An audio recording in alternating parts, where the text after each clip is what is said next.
Hey guys, I'm going to be reviewing the back squat. So this is a basic foundational movement to help strengthen the muscles in the quads as well as the hamstrings, even strengthen up our hips.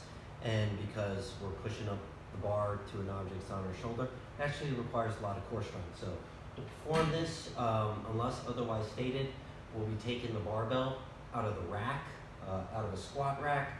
So you'll need a barbell, you probably need some weights for demonstration purposes. I don't have weights on here.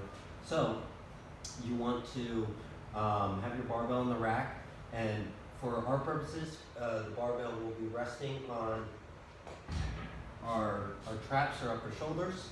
So you want to take a hip width stance, full grip on the bar, elbows are back and down, core is nice and tight and braced. So the first move is we send the hips back, and then the hips and shoulders go down at the same rate until the hip crease is just below the knee, and then we rise at the same rate as well.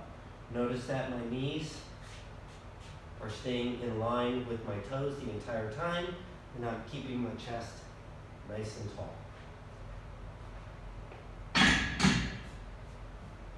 And that right there is your standard back squat.